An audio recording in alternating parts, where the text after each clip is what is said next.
on the first one back. Reporters on spring break.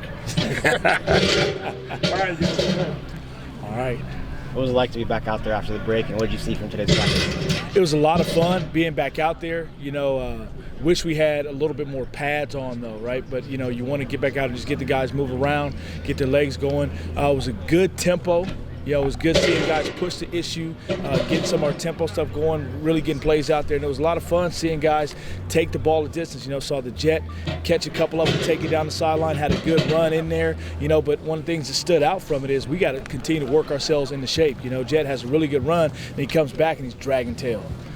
And I'm looking at him, I'm like, hey, you're coming out. And he's waving me off. I'm like, hey, hit it then. Don't be over there huffing air, huffing and puffing, all that. Hey, get going, man. So that was a sense of something we need to work on, right? We got to do some more conditioning. We got to push the issue because we're not looking just to be in football practice shape. We're looking to be in the best shape of our lives, right? Every time we're out on the field, we got to show we're in the best shape of our lives. In addition to that, what are some other things you have your guys focusing on this spring? Well, one of the big things for us is always going to be contact balance, right? We got to be able to play through guys' hits. Guys are going to fall off of blocks. Guys are going to come unblocked sometimes. We got to be able to take that hit and keep going. So playing with great pad level, playing with great leverage, and then as always, ball security, right? We got to put the ball underneath our chin. We got to be able to clamp that thing. We have to protect the program at all costs. What are some of the focuses for Jaden coming into the season?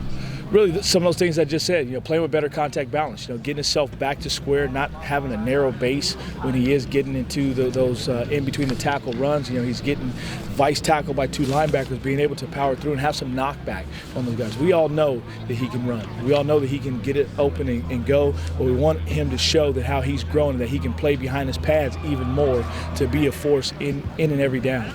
What stands out about your group as a whole? Because it looks like you can go from one through however many, and it's all those guys can play.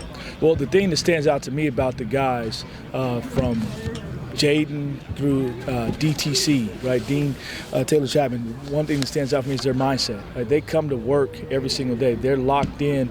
They don't flinch. Right? I press the issue with them.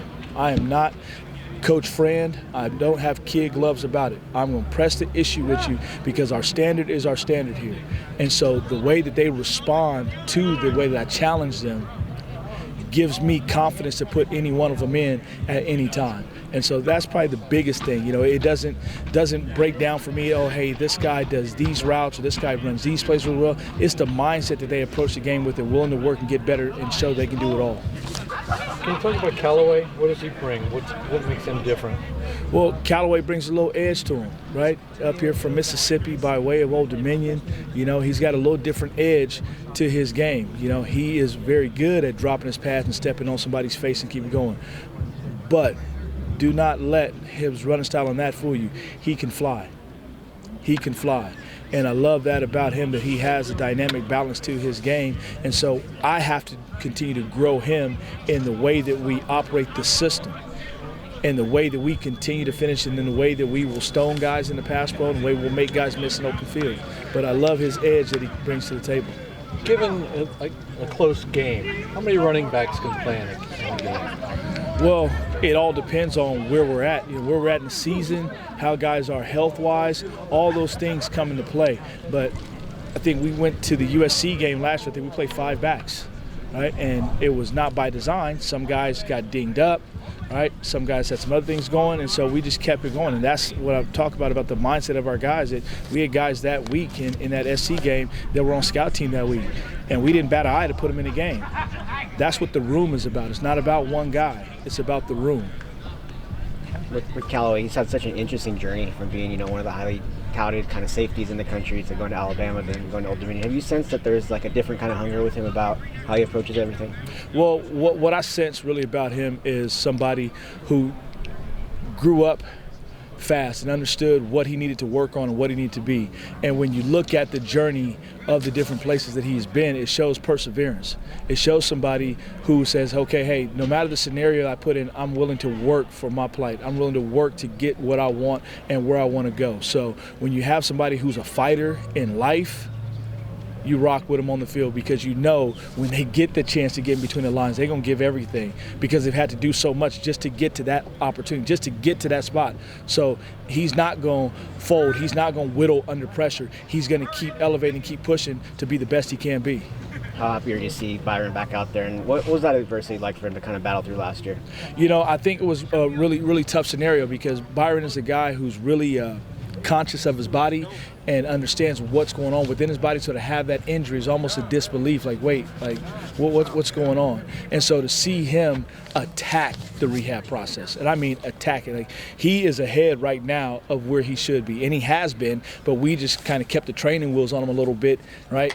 But to see him back out there moving around now, he caught a ball. I think it was in practice 4, caught a ball in the flat, and it was behind him, right? So he flips his hips, catches the ball, gets it, turns, gets vertical. It's like, okay, he's getting back to stride. And so it's going to be fun to see him take these next couple steps as we start giving him more contact so he can get back to playing the way he's capable of. So it's been a lot of fun seeing him work and seeing him smiling again. I mean, it's a tough deal when you're sitting through a season and you got this knee brace on and you're just doing rehab stuff on the sideline. But when you get a chance to get back out here now and you see him smiling, see him enjoying it, that's fun. That's why we coach. Put the smile on the kids' faces. You mentioned Jet earlier. You made a couple plays. How much did that experience last year help him, and how valuable is that going to be moving forward for him? Well, I think any experience that you get helps you grow, right? And it could be any experience, even being on the scout team, but then him playing in a game, right? Him scoring a touchdown against USC, him having some plays against Oregon State, and then also his pitfalls that he had. He had a really, really scary injury in the Oregon game. So I think it's allowed him to say, okay, I belong here. I can do this, and I don't have to play cautious. I don't have to worry about, oh, I'm only this size or I do this. I think he's starting to realize I'm a college football player and I'm a dang good one at that. And we'll continue to see him ascend and be a threat on this team and in this conference, in this nation. Coach Blesh has talked about establishing the run a lot. How do things change with you guys with the new OC? Well, I think that Coach Blesh brings a mindset of we're going to run the ball down your throat if we have to, right? Now, we got some dynamic wide receivers that we'll get the ball out to, but I think it gives a sense to the O-line that, hey, our guy is calling it now, so we're going to go even more. The running backs know that he's going to lean on the run game, so we're going to give it a little bit more. So I think everybody has embraced Coach Blesh being here. I know we've embraced what he did last year as offensive line coach, and so we're going to keep toting that rock. Thanks, Coach. Appreciate it. All right, you guys have a good one. You too. Thanks. Thank you, sir. Oh, my man.